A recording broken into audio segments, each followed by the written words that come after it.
নমস্কার বন্ধু, আজ আমার গন্তব্যস্থল বাগবাজার মায়ের বাড়ি। মায়ের বাড়ি নিয়ে যাব।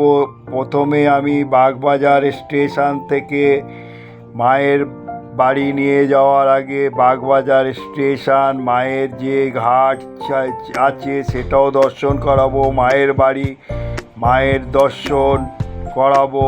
কত সুন্দরভাবে মন্দির গড়ে উঠেছে মায়ের বাড়ি, সেটাও দেখাবো। এবং মায়ের বাড়ির যা কিছু আছে সেগুলো আমি চিত্রসহ তুলে ধরেছি। আর এখানে তার সঙ্গে আবার দর্শন করাবো বাদল বৈরাগীর শীতলা মন্দির, এক গণেশজির মন্দির গড়ে উঠেছে, সেটাও আপনাদের দর্শন করাবো। এখানে আসতে গেলে চক্কর রেলে করে বাগবাজার স্টেশন থেকে নেবেই সামনেই পড়বে এই মন্দির। আর একটা উপায় আছে, 240 নম্বর বাস স্ট্যান্ড থেকেও মায়ের বাড়ি পৌঁছে যাবেন। এইগুলো একটা ছোট্ট ব্লকের মাধ্যমে তুলে ধরবো, আপনারা দেখবেন। ছোট্ট ব্লকটি দেখার পর আপনারা আপনাদের মতামত জানাবেন এবং স্কিপ করবেন না, পুরোটাই দেখবেন। আর তার সঙ্গে মা বগলা দেবীকেও দর্শন করাবো, শত্রু বিনাশ করে। আর এই হলো মূল তোরণ, এর পাশেই আছে 240 নম্বর বাজেরহাট হাসনাবাদগামী চক্কর রেলে। আজ আমার গন্তব্যস্থল বাগবাজার। আজ আপনাদের বাগবাজারে মায়ের বাড়ি নিয়ে যাব। মা সারদা যেখানে তিনি থাকতেন সেই বাড়িতে বাগবাজার মঠে গড়ে উঠেছে। এই বাগবাজার স্টেশনে এসে আমি পৌঁছালাম। এরপর আজ আপনাদের মায়ের বাড়ি আমার গন্তব্যস্থল। বাগবাজার স্টেশনে আসতে গেলে চক্কর রেলে করে আসতে হবে। আপনারা দমদম থেকেও আসতে পারেন, মাঝেরহাট থেকেও আসতে পারেন। এইভাবে এই স্টেশনে এসে পৌঁছে আপনারা বাগবাজারের দর্শনীয় জায়গা দর্শন করতে পারেন। বাগবাজার স্টেশনটা গঙ্গা তীরবর্তীতে গড়ে উঠেছে। যে ট্রেনে এসেছিলাম সেই ট্রেন চলে যাচ্ছে। এরপর আমি নিয়ে যাব আপনাদের মায়ের ঘাটে নিয়ে যাব, সেইটা আপনাদের দর্শন করাবো। দেখুন কত সুন্দরভাবে ঘাট তৈরি হয়েছে, পুরো বাঁধানো ঘাট। আজ বৃষ্টি হচ্ছে বলে সেরকম দর্শনার্থী নেই ঘাটে স্নান করার জন্য, তাও আমি আপনাদের এখানে তুলে ধরলাম। দেখুন কত সুন্দরভাবে এই পরিষ্কার পরিচ্ছন্ন লাগছে বৃষ্টিতে। আজ এখানে একটা সারদা মায়ের মূর্তি গড়ে তুলেছে এই গঙ্গার ঘাটের কাছে, সেটাও কত সুন্দরভাবে গড়ে উঠেছে মা সারদা। এরপর আমি মা সারদার মায়ের বাড়ি নিয়ে যাচ্ছি। এই রাস্তা দিয়ে যেতে হবে। এই হচ্ছে শীতল মাতার মন্দির, বাদল কুমার দাস বৈরাগী এই মন্দিরও খুব খ্যাত। 1268 বঙ্গাব্দে এই মন্দির তৈরি হয়েছে। এই মন্দিরে শীতলা মাতার পুজো হয়, সেটাও আপনাদের কাছে তুলে ধরলাম। এই হলো মাতৃ দর্শনের সময়, দেখে নিন, সেটাও আপনাদের কাছে তুলে ধরলাম। মায়ের বাড়িতে এনেছি, দেখুন মায়ের বাড়ি। এই হলো, দর্শন করুন। বৃষ্টি হচ্ছে, বৃষ্টির মধ্যেও আপনাদের মায়ের বাড়ি দর্শন করাচ্ছি। সিঁড়ি দিয়ে আমি এবারে মায়ের মন্দিরে ওপরে উঠতে উঠতে যে চিত্রগুলো রয়েছে সেটা দেখালাম। দেখুন এরপর ওপরে যে মন্দিরের পার্শ্বদের ছবি রয়েছে সেগুলো আপনাদের স্বামী বিবেকানন্দ, মা সারদা সব এখানে পার্শ্বসহ ছবি ফুটিয়ে তুলেছে মায়ের বাড়িতে। কত সুন্দরভাবে ভক্তরা প্রার্থনা করছে, ফুল রেখে গেছে অনেকে, প্রণামী বাক্স। মা সারদাকে দর্শন করুন। মন্দিরে কত সুন্দরভাবে করে তুলেছে, দেখুন পাদুকা সহ মাল্য দিয়ে পাশে রামকৃষ্ণদেব রয়েছে। এই মন্দির মা সারদাকে দর্শন করুন।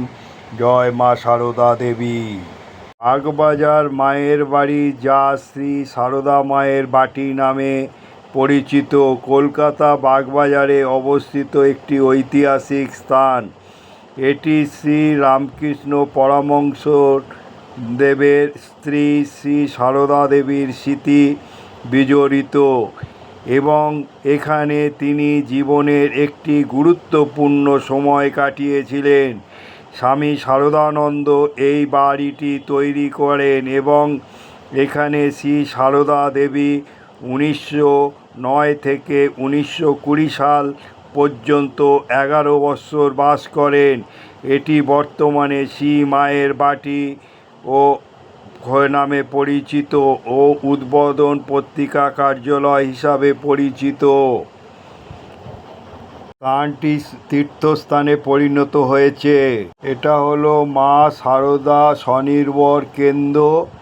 এখানে স্বনির্ভর কেন্দ্রে রামকৃষ্ণ মঠ বাগবাজারের এখানে যাবতীয় তৈরি জিনিস পাওয়া যায়। যেখানে দেখুন মূর্তি পাওয়া যায় মার্বেলের, মা সারদা, স্বামী বিবেকানন্দ, তারপরে আরও অনেক রকমের জিনিস, এখানে কাপ, তারপরে ব্যাগ প্রভৃতি জিনিস পাওয়া যায়। এ হলো উদ্বোধন পত্রিকার কার্যালয় হিসাবে পরিচিত। এইখানে বিক্রয় কেন্দ্র রয়েছে, সেটাও আপনাদের কাছে তুলে ধরলাম। দেখুন, বাগবাজার মায়ের বাড়ি শ্রী সারদা দেবীর স্মৃতি বিজড়িত ঐতিহাসিক স্থান। এই উদ্বোধন কেন্দ্রের পাশেই মা বগলা দেবীর মন্দির গড়ে উঠেছে। কত সুন্দরভাবে পণ্ডিত মশাই মা বগলাকে পুজো করছে। মা বগলামুখী শত্রু নাশিনী দেবী বলা হয়। মায়ের কৃপায় শত্রু নাশ হয়। দেবীর মা বগলার আরও কিছু রূপ দেখা যায়। বড়বামুখী, জাতবেদমুখী, উল্কামুখী, জ্বালামুখী ও বৃহৎ ভানুমুখী। এই হলো মা বগলার রূপ। এখানে একটা শিবেরও মূর্তি রয়েছে, সেটাও তুলে ধরলাম। আর এইখান থেকেই যেতে হবে মা সারদা, এইখান থেকে যেতে হবে। এই হলো মেন তোরণ, এই হলো মূল তোরণ। এইটা হচ্ছে বাজারে 240 বাস স্ট্যান্ডের সামনেই মেন তোরণ, সেটাও আপনাদের তুলে ধরলাম। এইখান থেকেও আপনারা ঢুকে চলে যেতে পারেন মায়ের বাড়ি এইখান থেকে। এরপর আপনাদের নিয়ে যাচ্ছি সংকটমোচন, হচ্ছে হনুমানজির মন্দির। এখানে হনুমানজির মন্দির। তারপর হচ্ছে আপনাদের কাছে তুলে ধরলাম জগন্নাথ মন্দির। তারপর আপনাদের নিয়ে গেলাম গৌড়ীয় মঠ, হচ্ছে বাগবাজার গৌড়ীয় মঠ ও মিউজিয়াম, সেটাও আপনাদের দর্শন। এই হচ্ছে তুলসী মঞ্চ গৌড়ীয় মঠের। দেখুন কত চূড়া বিশিষ্ট গৌড়ীয় মঠ। বিগ্রহ বন্ধ ছিল বলে দেখাতে পারলাম না। এগুলো বিক্রয় কেন্দ্র গৌড়ীয় মঠের, সেগুলো আপনাদের কাছে।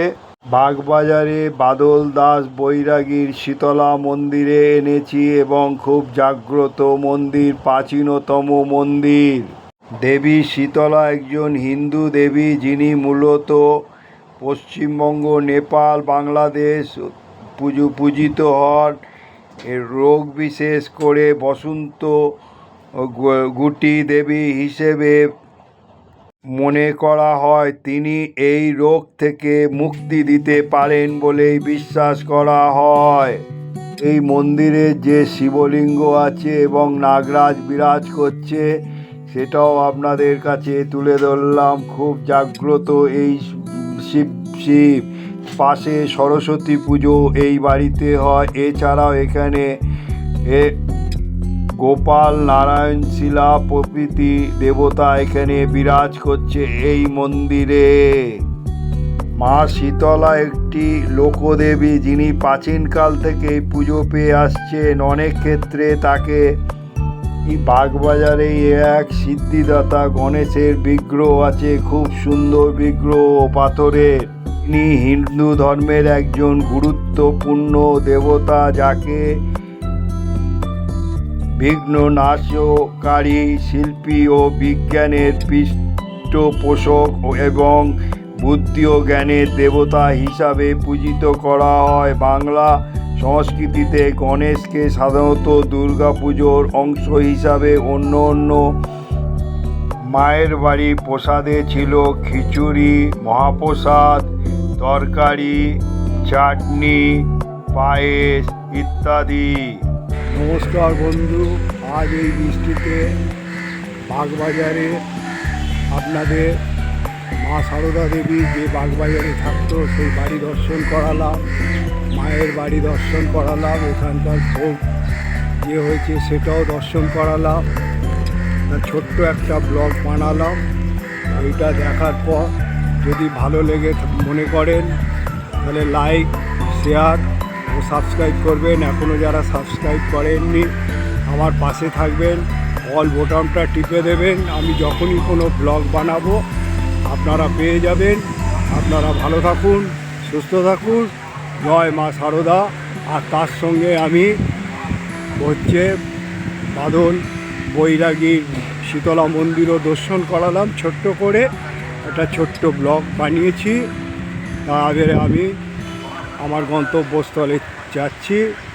এই বলে জয় মা শীতলা, জয় মা সারদা দেবী বলে আমি এখান থেকে আমার গন্তব্যস্থলে রওনা দিলাম।